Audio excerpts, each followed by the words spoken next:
Welcome to this painting video where we're going to show you how to paint the disgusting pallid flesh of the Death Guard fetid bloat drones. Now we've undercoated our model here with Death Guard green, as is the undercoat we use for our Death Guard army, but this technique will work over any undercoat you've used on your miniature.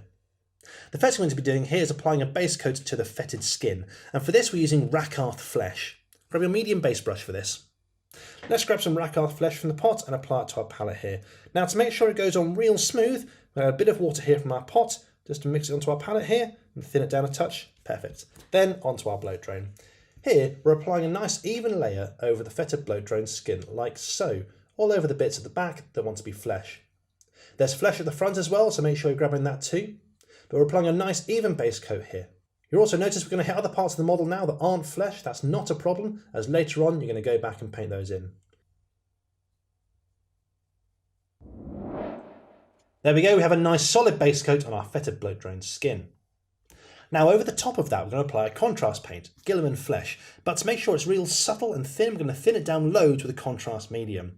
Here's how.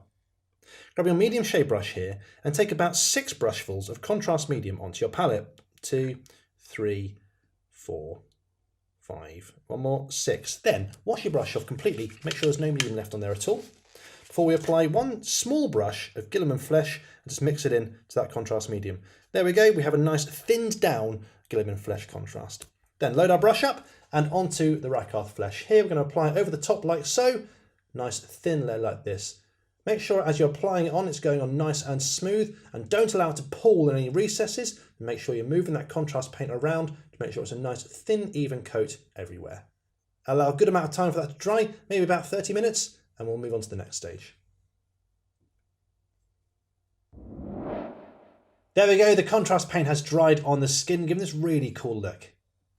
Okay, up next, let's add a couple of dry brushes. Now first we're going to be using Ironrack skin, and after that Deepkin flesh, and for both we're using our small dry brush. First of all, Ironrack skin. Let's take some paint from the pot and apply it to a tissue paper here.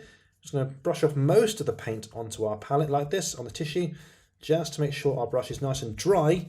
We're going to work almost all of it into the tissue. Perfect. Then onto our fetid bloat drone's skin. Here we're applying a nice light dry brush all over the skin like so.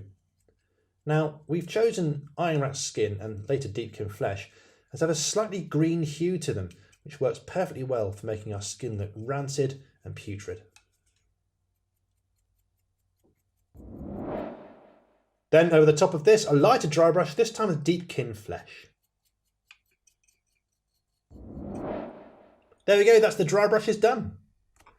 But let's add a bit more colour to our flesh here using some glazes. The first glaze we'll use is Volupus pink mixed with contrast medium, which we'll paint onto some areas of the flesh.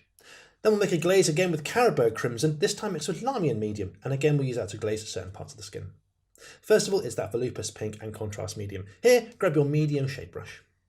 First of all, let's take some contrast medium from the pot. Now as we're making a glaze, we want quite a bit of this, so I'm going to take 3 big brushfuls here, maybe a 4th, there we go, 4, there we go. Then wash our brush off, make sure there's no medium left on there at all. Then I'm going to take about half a brush of Volupus pink, just a tiny amount here, and add it into the mix we've got there. This will create a super thin down Volupus pink, which is exactly what we're after. There we go, perfect. Then load our brush up. Onto the miniature. Here I'm painting onto some areas of the flesh I want to look like it's been distressed. So I'm adding it onto the sides of the skin here like so. I'm also going to add it onto the bits where the skin hits the sort of bars going around the flesh there as well, and also around areas such as the bruising around this cut in the skin here as well. Do this to your own taste. You can place this wherever you like all over the flesh, just to give it a bit more colour. Last but not least, we've got some Caribou crimson. Here we thinned it down with some Lamian medium, and just picking out the boils and pustules all over our bloat drone's flesh. We're also going to paint it into some of the deeper areas here, for example near the sides, to create an extra degree of distress in the skin. Now once we've done all of that, we're going to go back and we're going to paint the rest of the miniature that's not skin with Death Guard green, ready for painting later on. And there we go. With that, the rancid skin on our fetid bloat drone is complete. And that's how you can paint the skin on large monsters of Nurgle. This works really well on my fetid blight haulers and even beasts of Nurgle too. I hope you've enjoyed the video. Happy painting.